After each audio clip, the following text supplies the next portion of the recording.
Welcome to the ShowBiz podcast with Robert Rabiah and your host for this week, Joey Coley-Sowry. This week on the ShowBiz podcast.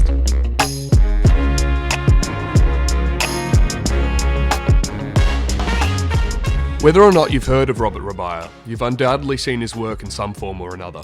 Robert Rabiah is an award-winning Australian artist who has been nominated for an Australian Film Institute, Australian Academy of Cinema and Television Arts Award, Inside Film Award, Equity Ensemble Award, and won Best Actor at the Monaco Film Festival, Best Writer at the Australian Writers Guild, and Best Writer at the National Literary Awards, as well as receiving a distinction at the First Screen Producers Association of Australia Film Market and a Spark Award.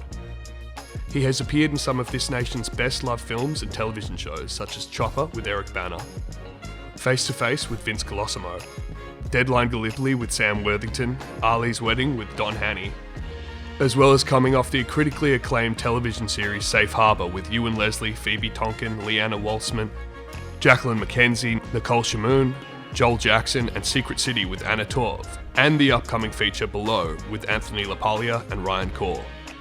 In this episode, Robert Rabiah talks about his experiences making movies and television shows with so many iconic Australian artists, the process involved, and the behind-the-scenes moments we don't often get to see. So pull up a seat and listen in.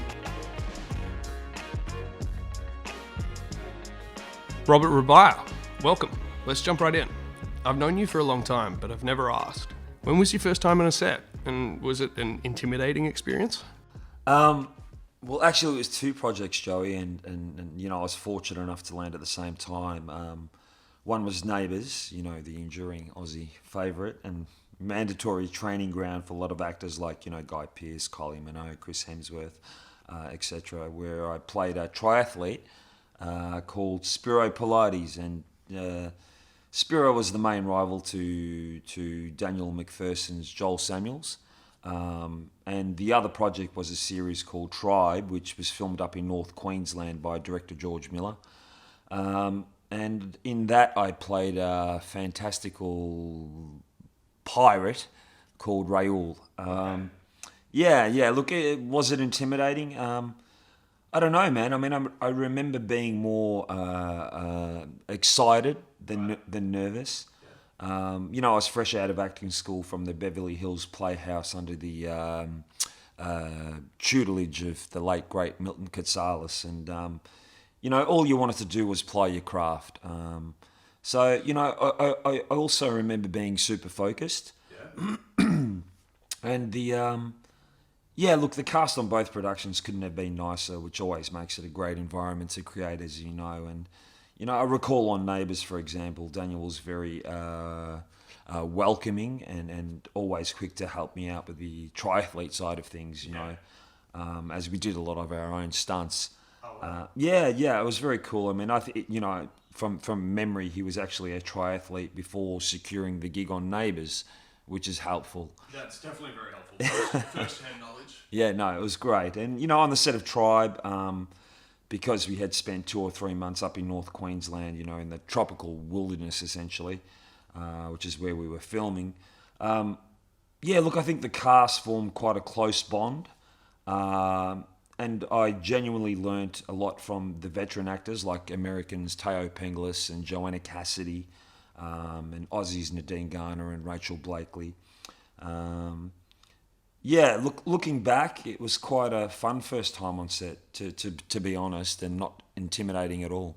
Wow. What happened after that? Did it lead to more work? Absolutely. Look, guest roles led to big roles and so on. But my first big break was in the Andrew Dominik directed film Chopper, starring Eric Bana. I played a character called Nick, and Nick was loosely based on several real-life characters. An amalgamation of sorts. I mean, that was an experience, and it certainly didn't come naturally, but, you know, as they say, good art is sometimes laboured.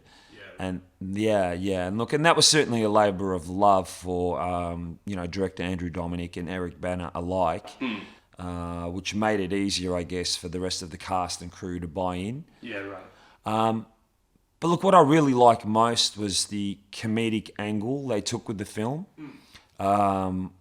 It was a subversive comedy almost that made you think about the darker nature of the subject matter. Yeah, and to address something so viscerally violent with humour goes against the grain maybe, but he had such a gregarious character that to not address that would be such a disservice. Yeah, look, totally, absolutely, you know. You've been listening to the ShowBiz podcast with Robert Rabiah and Joey Coley-Sowry.